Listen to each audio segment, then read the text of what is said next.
Hi all, welcome back to Ranjitha YouTube channel. ಎಲ್ಲರೂ ಹೇಗಿದ್ದೀರಾ? ಎಲ್ಲ ಚೆನ್ನಾಗಿದ್ದೀರಾ ಅಂತ ಭಾವಿಸ್ತೀನಿ. ನೋಡೋಣ ಬನ್ನಿ, ಇವತ್ತು ಈಸಿಯಾಗಿ ಕ್ವಿಕ್ಕಾಗಿ ಯಾವ ರೀತಿ ಸಿಹಿ ಕಡುಬು ಮಾಡೋದು ಅಂತ ನೀವು ನೋಡ್ತಾ ಇರ್ಬೋದು. ಅದಕ್ಕಿಂತ ಮೊದಲು ಯಾರೆಲ್ಲ ನನ್ನ ಚಾನಲ್ ಸಬ್ಸ್ಕ್ರೈಬ್ ಮಾಡದೆ ನೋಡ್ತಿದ್ದೀರೋ ದಯವಿಟ್ಟು ಸಬ್ಸ್ಕ್ರೈಬ್ ಮಾಡ್ಕೊಂಡು ನೋಡಿ, ಸಪೋರ್ಟ್ ಮಾಡಿ ಗಾಯ್ಸ್. ಎಷ್ಟು ಚೆನ್ನಾಗಿ ಬರುತ್ತೆ ಅಂದರೆ ಸಿಹಿ ಕಡುಬು ತಿನ್ನೋದಕ್ಕೆ. ಬೇಳೆ ಹಾಕಿನೂ ಮಾಡ್ಬೋದು, ಬೇಳೆ ಹಾಕದೇ ಇರೋ ಥರನೂ ಮಾಡ್ಬೋದು. ನಾನಿವತ್ತು ಬೇಳೆ ಹಾಕದೆ ಯಾವ ರೀತಿ ಸಿಹಿ ಕಡುಬು ತಿನ್ನೋದಕ್ಕೆ ಸ್ವೀಟಾಗಿ ಅಕ್ಕಿ ಹಿಟ್ಟಿಂದ ಮಾಡೋದು ಅಂತ ನೋಡ್ಕೊಂಡು ಬರೋಣ ಬನ್ನಿ. ನೋಡ್ತಾ ಇರ್ಬೋದು ಎಷ್ಟು ಚೆನ್ನಾಗಿ ಬಂದಿದೆ ಅಂತ. ನಾನು ಶೇಪು ಇದೇ ಥರ ಶೇಪ್ ಕೊಟ್ಟಿದ್ದೀನಿ, ಕರ್ಜಿಕಾಯಿ ಥರನೇ. ನೀವು ಯಾವ ಶೇಪ್ ಬೇಕೋ ಆ ಶೇಪ್ ಕೊಟ್ಕೋಬೋದು. ನಾನು ಮೊದಲಿಗೆ ಸ್ಟವ್ ಆನ್ ಮಾಡಿಕೊಂಡು ತಪ್ಪಲೆಯಲ್ಲಿ ನೀರಿಟ್ಟಿದ್ದೀನಿ. ನೀರು ಚೆನ್ನಾಗಿ ಕಾಯಬೇಕು. ಈಗ ಬೆಲ್ಲನ ಎಷ್ಟಾಗುತ್ತೋ ಅಷ್ಟು ನೀಟಾಗಿ ಪುಡಿ ಮಾಡ್ಕೋಬೇಕು. ಈಗ ಒಂದು ಅರ್ಧ ಕಾಯಿನ ನೀಟಾಗಿ ಮಿಕ್ಸಿಗೆ ಹಾಕ್ಕೊಂಡು ಜೊತೆಗೆ 2 ಏಲಕ್ಕಿ ಹಾಕ್ಕೊಂಡು ಗ್ರೈಂಡ್ ಮಾಡ್ಕೊಂಡಿದ್ದೀನಿ.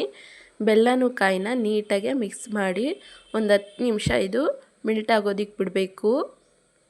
ಉಂಡೆ ಕಟ್ಟೋದಕ್ಕೆ ಚೆನ್ನಾಗಿ ಬರುತ್ತೆ. ನೋಡಿ ಎಷ್ಟಾಗುತ್ತೋ ಅಷ್ಟು ನೀಟಾಗಿ ಮಿಕ್ಸ್ ಮಾಡ್ಕೊಳ್ಳಿ.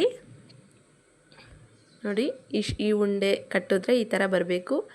ಈಗ ನೋಡ್ತಾ ಇರ್ಬೋದು ನೀವು, ನೀರು ಕುದಿ ಬರ್ತಾ ಇದೆ. ಈಗ ನಾನು ಅಕ್ಕಿ ಹಿಟ್ಟು ಆ್ಯಡ್ ಮಾಡ್ಕೊಳ್ತಾ ಇದ್ದೀನಿ. ಅಕ್ಕಿ ಹಿಟ್ಟು ಆ್ಯಡ್ ಮಾಡಿ 1-2 ನಿಮಿಷ ಬಿಡಬೇಕು. ಆಮೇಲೆ ಈ ಥರ ಕೋಲಲ್ಲಿ ಈ ಥರ ಹಿಂಗೆ ಹಿಟ್ಟನ್ನ ಹೊಡೆದು ಬಿಡಬೇಕು. ಇದು ಒಂದು 5 ನಿಮಿಷ ಬಿಡಬೇಕು.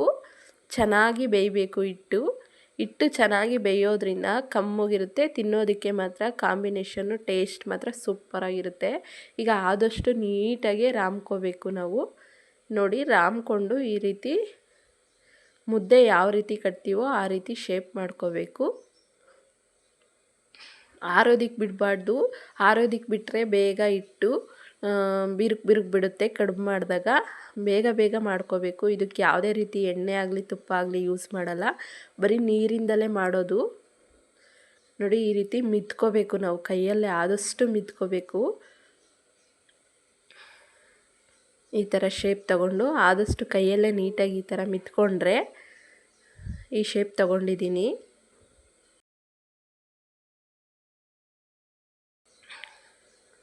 ಈಗ ಒಂದು ನಿಂಬೆಹಣ್ಣಿನ ಹತ್ರ ಉಂಡೆ ತೊಗೊಂಡು ನೀಟಾಗಿ ಈ ರೀತಿ ನಾನು ಯಾವ ರೀತಿ ಮಾಡ್ತಿದ್ದೀನೋ 2 ಕೈ ಸಹಾಯದಿಂದ ಅಂಟ್ತಾ ಇದ್ದರೆ ಸ್ವಲ್ಪ ನೀರು ಸವರ್ಕೊಳ್ಳಿ. ನೋಡಿ ಈ ರೀತಿ ನಾನು ಶೇಪ್ ತೊಗೊಳ್ತಿದ್ದೀನಿ. ಈಗ ಹೂರಣನ ಈ ರೀತಿ ಮಿತ್ಕೊಂಡು ಈ ರೀತಿ ಒಳಗಡೆ ಇಟ್ಕೊಂಡು ನಾವು ಫೋಲ್ಡ್ ಮಾಡ್ಕೋಬೇಕು. ನೋಡಿ ಎಷ್ಟು ಚೆನ್ನಾಗಿ ಬರುತ್ತೆ. ನೋಡಿ ಇದೇ ರೀತಿ ಕೈಯಲ್ಲೇ ಈ ರೀತಿ ಬೆಳ್ಳಲ್ಲೇ ನಾವು ಈ ರೀತಿ ಫೋಲ್ಡ್ ಮಾಡಬೇಕು. ಎಲ್ಲೂ ಓಪನ್ ಆಗಲ್ಲ, ತಿನ್ನೋದಕ್ಕೆ ಮಾತ್ರ ತುಂಬ ಟೇಸ್ಟಿಯಾಗಿರುತ್ತೆ. ಇದನ್ನು ನಮ್ಮ ಹಳ್ಳಿ ಸೈಡು ಸಿಹಿ ಕಡುಬು ಅಂತ ಕರಿತೀವಿ. ಈಗಲೂ ನಮ್ಮ ಹಳ್ಳಿ ಕಡೆ ಈ ರೀತಿ ನಾವು ತಿಂತಿರ್ತೀವಿ.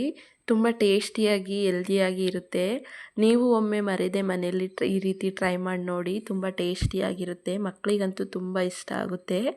ಈಗ ರೆಡಿ ಆಗಿದ್ದಾವೆ ಕಡುಬು. ಇದನ್ನು ಆದಷ್ಟು ಬೇಗ ಅಂದರೆ 1 ಟೈಮ್ಗೆ ಅಷ್ಟೇ ಇದು ತಯಾರು ಮಾಡ್ಕೋಬೋದು. 2 ಟೈಮ್ಗಾದರೆ ಎಲ್ಲ ಓಪನ್ ಆಗಿಬಿಡುತ್ತೆ, ಆರಿರುತ್ತಲ್ವ ಹಿಟ್ಟು ಬಿರುಕು ಬಿಡುತ್ತೆ. ಒಂದು ಟೈಮ್ ಇನ್ಸ್ಟೆಂಟಾಗಿ ಏನಾದರೂ ಸ್ವೀಟ್ ರೆಸಿಪಿ ತಿನ್ನಬೇಕು ಅನ್ನೋಗಿದ್ರೆ ಈ ರೀತಿ ಪ್ರಿಪೇರ್ ಮಾಡಿ. ಮಕ್ಕಳಿಗಂತೂ ತುಂಬ ಇಷ್ಟ ಆಗುತ್ತೆ, ತುಂಬ ಚೆನ್ನಾಗಿರುತ್ತೆ ಟೇಸ್ಟ್ ಮಾತ್ರ.